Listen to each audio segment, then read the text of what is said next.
কারণ আজকে আমরা নির্দয়ভাবে নৃশংসভাবে ধর্মকে এক্সপ্লয়েট করছি। উত্তরবঙ্গের বহু জায়গা আছে যার আজকে লিটারেসি রেট 60%-এর কম। আজকে সেইটা ইম্পর্টেন্ট না উত্তরবঙ্গের মুসলিম পার্সেন্টেজটা ইম্পর্টেন্ট? রাজনীতির সহজ মানেটা দাঁড়িয়েছে ক্ষমতার জন্য লালসা। সবচেয়ে বড় কথা, আমাদের মধ্যে এত সমঝোতা, তাহলে কেন আজকে আমরা আয়ুষ্মান ভারত আর স্বাস্থ্য সাথীকে একসাথে করতে পারলাম না? আমরা খালি উপর চালাকিটা বুঝি, আমরা খালি কি করে পলিটিক্সের গুটি নাড়ানাড়ি করব এইটুকু বুঝি। সেই সমঝোতাটা আমরা বুঝি না, যেখানে মানুষের অন্ন সংস্থান হতে পারে, শিক্ষা হতে পারে, স্বাস্থ্যের সুবিধা হতে পারে। ইতিমধ্যে আমরা দেখতে পেলাম মুখ্যমন্ত্রীর লন্ডন সফর। এই লন্ডন সফর শেষ করে মুখ্যমন্ত্রী একেবারে রেড রোডে ঈদের উৎসবে মেতে উঠলেন এবং কোথাও না কোথাও গিয়ে তিনি সেই ঈদের উৎসবে তিনি একের পর এক বিভিন্ন ধর্মকে হুঁশিয়ারি দিচ্ছিলেন। তিনি এটাও বললেন যে বিভিন্ন রাজনৈতিক দল দাঙ্গা বাঁধানোর চেষ্টা করে, লাল গেরুয়া একত্রিত হয়ে এই কাজটি করেন। তিনি কোথাও না কোথাও গিয়ে সেই উৎসবের রাজনীতি করছেন। কি বলবেন সে বিষয়ে?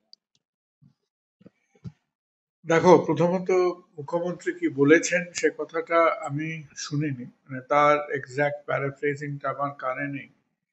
তো প্রথমে এক কথাটা বলি যে আমার মনে হয় যে বর্তমান প্রজন্মের, যে এখনো তো দেশে নয় নয় করে 140 কোটি মানুষ আছে, আমাদের রাজ্যে নয় নয় করে তো 10.5-11 কোটি মানুষ আছে। এখন আমাদের মনে রাখতে হবে যে আমরা এই যে বর্তমান পরিস্থিতির মধ্যে আছি, যেখানে সমগ্র ভারতবর্ষে 14-15%, পশ্চিমবঙ্গে খানিকটা বেশি, প্রায় 29-30%-এর মতো আজকে আমাদের ওই সমস্ত সংখ্যালঘুটুকু গোল গোল কথা না বলে সহজ ভাষায় বলা যাক, যেখানে আমাদের মুসলমান পপুলেশন আছে। এখন এই কথাটা তো বারবার আমরা সেই কাটা রেকর্ডের মতো গিয়ে বলে লাভ নেই যে আমরা একটা ভয়ানক খানিকটা কনফিউশন, কেউ নানান ধর্মকে এক করে থাকতে চাইছে, কেউ কেউ আজকে মুসলিম মুসলিম লীগ করে উঠে পড়লেন, করে বললেন যে আমাদের দেশ ভাগ হতেই হবে। আর এক একজন মানুষ সেই সময়তেও আজকে এই ধর্মের ব্যাপারটাকে বিশেষ করে মুসলিম লীগ যে ভারতবর্ষকে খণ্ডিত করতে চেয়েছিল, এবং মোহাম্মদ আলী জিন্নাহ এবং তার যে সহচর অনুচররা ছিলেন, তাদের এই দেশকে খণ্ডিত করার যে অভিপ্রায়টা, যে প্ল্যানটা, সেই প্ল্যানটা একটা ভয়ঙ্কর স্বার্থপর প্ল্যান ছিল।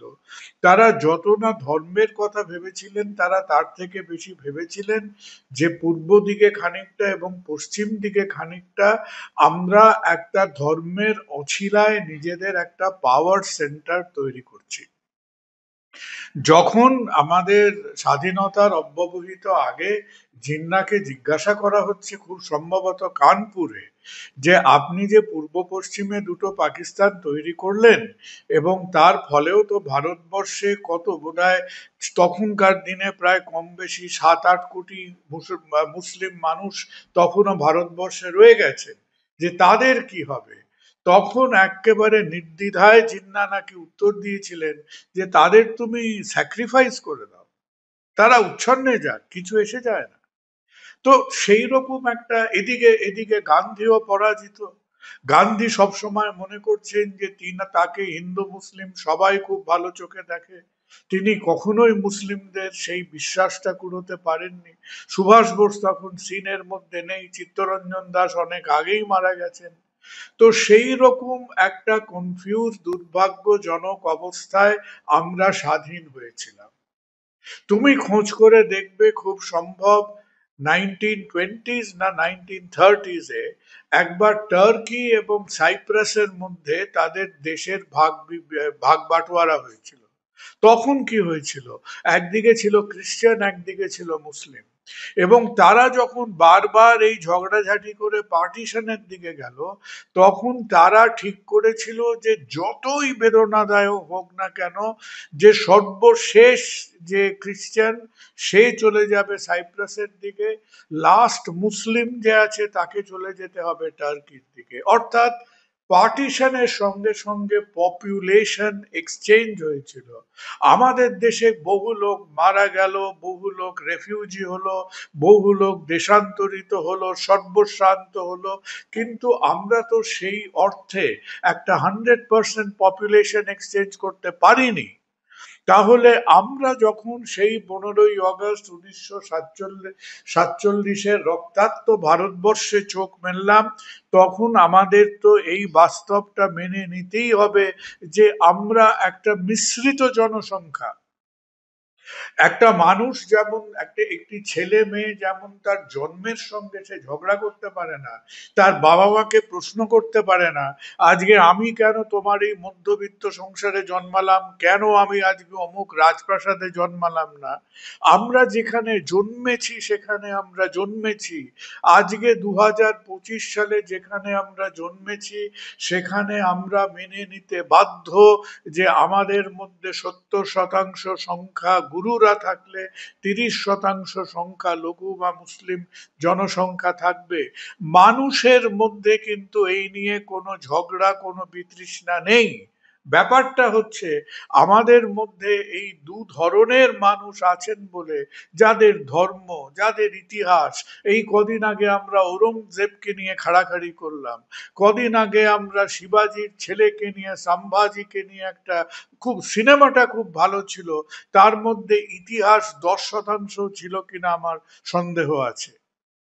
তাহলে মেন কথাটা হলো যে তোমার একটা দৃষ্টিভঙ্গি থাকতে পারে, একজন মুসলিমের একজন দৃষ্টিভঙ্গি থাকতে পারে, একজন হিন্দুর একটা সেন্স অফ হিন্দুত্ব থাকতে পারে, কিন্তু আজকের পৃথিবীতে আমাদের পড়াশুনো করে, রুজি রোজগার করে, নিজেদের গায়ের অন্ন বস্ত্রটা সংস্থান করে, নিজের নিজের সংসারের পেটে ভাতটা জুগিয়ে আমাদের মানুষের মতো আজকে বেঁচে থাকতে হবে। That is the first requisite. আর সেখানে আজকে যেখানে বাজারে মানুষ কাজ করছে, অফিসে মানুষ কাজ করছে, যেখানে স্কুল কলেজে পড়াশুনো করছে, যেখানে আজকে তারা হাসপাতালে কাজ করছে, আরে ভাই, আমি তো আমার জীবনে দুবার একটা হিন্দুর হাট মুসলিমে বসিয়েছিলাম, একটা মুসলিমের হাট হিন্দুর বুকে বসিয়েছিলাম, সেদিন তো আমি কোনো সমস্যা দেখিনি। তাহলে বাস্তবসম্মত জীবনে আমাদের নিজেদের, আমরা বিভিন্ন রকমের মানুষ আছি, কার ধর্ম আলাদা, কার ভাষা আলাদা, কেউ উত্তরের, কেউ দক্ষিণের, কেউ এক সময়কার বৈষ্ণব, কেউ হয়তো কৃষ্ণের ভক্ত, কেউ শিবের ভক্ত, কেউ তামিল বলছে, কেউ হিন্দি বলছে। তাহলে মেন প্রশ্ন হলো যে ঝামেলাটা কোথায়? ঝামেলাটা হলো এখনকার যে রাজনীতি, এখনকার রাজনীতির সহজ মানেটা কি দাঁড়িয়েছে? রাজনীতির সহজ মানেটা দাঁড়িয়েছে ক্ষমতার জন্য লালসা। এবং ক্ষমতার জন্য আমার যে একটা, ক্ষমতার জন্য যে খিদে, এই ক্ষমতাটাকে পেতে গেলে আমাকে ভাষা হলে ভাষার ডিফারেন্সটাকে আমাকে এক্সপ্লয়েট করতে হবে, ধর্ম হলে ধর্মর ডিফারেন্সটা এক্সপ্লয়েট করতে হবে। আজকে তামিলনাড়ুতে কি হচ্ছে? ওখানে হিন্দু মুসলিম হচ্ছে? হচ্ছে না। ওখানে তামিলনাড়ুতে স্ট্যালিন এবং ডিএমকে আজকে ডিলিমিটেশন, ভাষা নিয়ে যে কথাবার্তাগুলো বলছেন, তার 80%-র কোনো মানে হয় না, তবুও এড়ে তর্ক করে যাচ্ছে। আজকে প্রত্যেকটি পলিটিক্যাল এন্টিটি, তারা নিজেদের ক্ষমতাটাকে হাতে পাবে বলে তারা একেবারে মায়া মমতা ছাড়া তারা যে কোনো ভাবে মানুষকে আমরা ভাগ করতে পারি, মানুষকে আমরা খেপিয়ে তুলতে পারি। আমি সমাজের মধ্যে, আমি সমাজকে স্থিরতা দিতে পারি না। আমি কি দিতে পারি না? আজকে যে যে পরিবারটা আজকে 5-7 হাজার টাকা রোজগার করে একটা দিন আনি দিন খায় জীবনে চলছে, আমি তার জীবনটা সহজ করে দিতে পারি না। যে পড়াশুনো করতে পারছে না তার জীবনটা সহজ করতে পারছি না। আমার হাতে অত ক্ষমতা, আমি আমার কেন্দ্রে, আমি আমার লোকসভা কেন্দ্রে বা আমার বিধানসভার কেন্দ্রে আমি হাসপাতালটা ভালো করতে পারছি না। আমি একটা স্কুল কলেজ খুলতে পারছি না, আমি সেখানে একটা চাকরি বাকরি সংস্থান করতে পারছি না, সেইখানকার মহিলাদের শরীর স্বাস্থ্য তাদের উপার্জনের উপায় করতে পারছি না, কিন্তু আমি কি করতে পারছি, আমি গিয়ে কেরোসিন তেলে দেশলাই কাঠিটা দিতে পারছি। আজকে ভাষা হলে ভাষাকে নিয়ে দেবো, আজকে ধর্ম হলে ধর্মকে নিয়ে দেবো। সুতরাং দুর্ভাগ্যবশত আজকে পশ্চিমবঙ্গের বুকে আমরা যে জিনিসটা দেখছি, আজকে ধরা যাক ধরা যাক যে বিজেপি বা শুভেন্দু অধিকারীর যদি আজকে ঘোরতর আপত্তি থাকতো যে তৃণমূল বা মমতা বন্দ্যোপাধ্যায়ের বেশ কিছু পলিসিতে তিনি মাইনরিটিদের তোষণ করছেন, তার একটা অভিযোগ থাকতে পারে। সেই অভিযোগ নিয়ে তারা তাদের মধ্যে অ্যাসেম্বলির ফ্লোরে তাদের মধ্যে বাকবিতণ্ডা হবে, সেইটে নিয়ে তারা মধ্যে একটা রাজনৈতিক তরজা করবেন, প্রয়োজন হলে তারা একটা রাজনৈতিক মুভমেন্ট করবেন। কিন্তু তা বলে কখনো আমরা অ্যাক্টিভলি এবং কখনো আমরা প্যাসিভলি কেউ আজকে একজন সংখ্যা লঘু সম্প্রদায়ের মধ্যে যদি প্রতিটা নিহত একটা ভয় ভীতি করতে পারেন, এই তোমাদের মারলো বলে, এই দাঙ্গা হলো বলে, এই জ্বালিয়ে দিল বলে, আবার আমাদের কখনো কখনো হিন্দুদের মধ্যে এই প্যারানয়াটাকে করা হচ্ছে যে এই একেবারে মুসলিমরা 30% থেকে বেড়ে 130% হয়ে গেল বলে, দ্যাট ইজ নট, সে তার উপরে জীবনের বাস্তবটা দাঁড়িয়ে নেই। আজকে কে বলেছে মুসলিমরা 130% হতে যাচ্ছে? ভারতবর্ষের জনসংখ্যা প্রতি বছর এখন কমছে, আমাদের population replacement ratio is at a lower level. তো যেখানে আমাদের পলিটিক্যাল পয়েন্ট অফ ভিউ এর তফাৎ আছে, যে আজকে কি ইমাম ভাতা, কি পণ্ডিত ভাতা, কি আমি অমুক আমি হয়তো মাদ্রাসাদের মাথায় তুলছি, তাহলে এই ব্যাপারগুলো নিয়ে পলিটিক্যাল, অ্যাডমিনিস্ট্রেটিভ, সোশিওলজিক্যাল আর্গুমেন্ট হবে। আমরা সেটাকে বহু সহজে যেটা করে দিচ্ছি হচ্ছে আমাদের মধ্যে যে মানুষগুলো তার মুখে ভাতটা দেবে বলে, তার ছেলে মেয়েকে পড়াশুনো করাবে বলে, মাথার ওপরে একটা ছাদ দেবে বলে তারা যে জীবনের যুদ্ধটা করছে, সেই মানুষের মধ্যে আমরা একটা ভীতি, সেই মানুষের মধ্যে আমরা একটা হিংসা, সেই মানুষের মধ্যে আমরা একটা হেট্রেট করছি। কেন করছি? আমার বিন্দুমাত্র কোনো ক্ষমতা নেই সেই মানুষগুলোর কোয়ালিটি অফ লাইফ কি করে আমি বাড়াবো, কোনো ক্ষমতা নেই। আমার ক্ষমতা আছে যে কি করে আমি উত্তরবঙ্গের অমুক জায়গায় গিয়ে সেই জায়গাটার এডুকেশনটাকে, উত্তরবঙ্গের বহু জায়গা আছে যার আজকে লিটারেসি রেট 60%-এর কম। আজকে সেইটা ইম্পর্টেন্ট না উত্তরবঙ্গের মুসলিম পার্সেন্টেজটা ইম্পর্টেন্ট? কোনটা ইম্পর্টেন্ট আজকে আমাদের কাছে? আজকে আমাদের পশ্চিমবঙ্গের জনগণের জন্য যাদের প্রাণে একেবারে দু চোখ ফেটে জল বেরোচ্ছে, তারা দেখতে পাচ্ছেন না যারা আজকে কেন্দ্রীয় সরকারের সঙ্গে অ্যালাইন, আজকে বিজেপি কেন্দ্রীয় সরকারের সঙ্গে অ্যালাইন, তাহলে বিজেপি কেন বাই দিস টাইম পশ্চিমবঙ্গে অন্তত মিডল স্কেল 2-4টে কল কারখানা, 2-4টে এডুকেশনে করতে পারছেন না?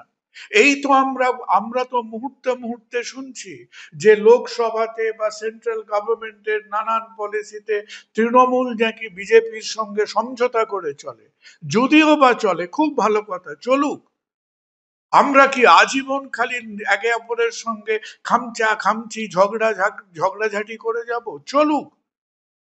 এবং এই সমঝোতায় যদি পশ্চিমবঙ্গের মানুষের মাথাপিছু আয় বাড়ে, যদি পশ্চিমবঙ্গের অন্ন সংস্থান বাড়ে, সবচেয়ে বড় কথা আমাদের মধ্যে এত সমঝোতা, তাহলে কেন আজকে আমরা আয়ুষ্মান ভারত আর স্বাস্থ্য সাথীকে একসাথে করতে পারলাম না?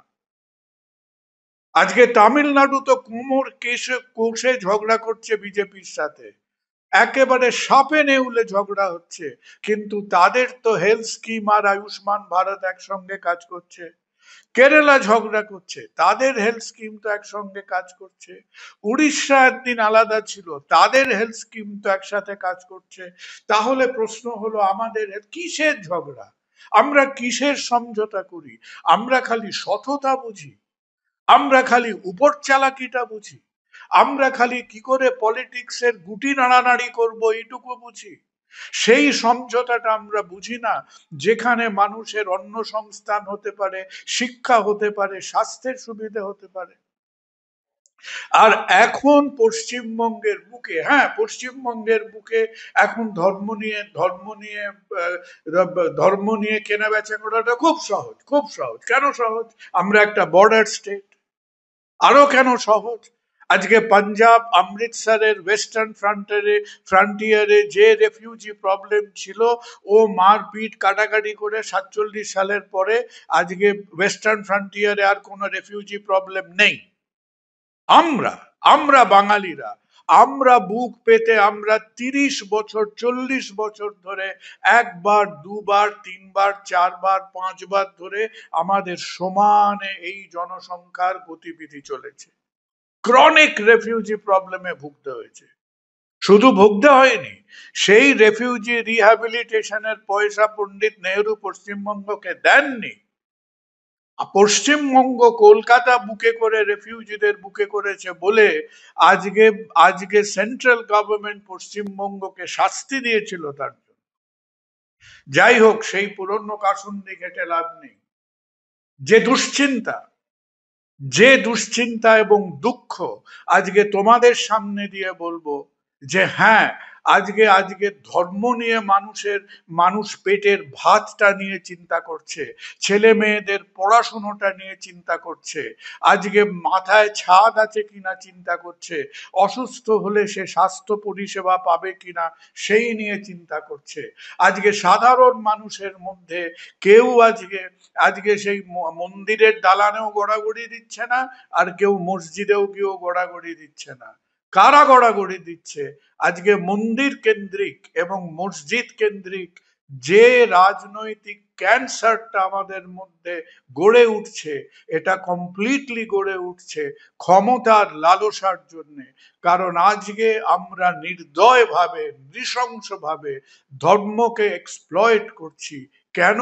আমরা যে যার মতো আসল কাজটা না করে আমরা শর্টকাটে, আমরা পিছনের দরজা দিয়ে ক্ষমতায় পৌঁছতে চাইছি। আজকে বড় দুঃখের দিন।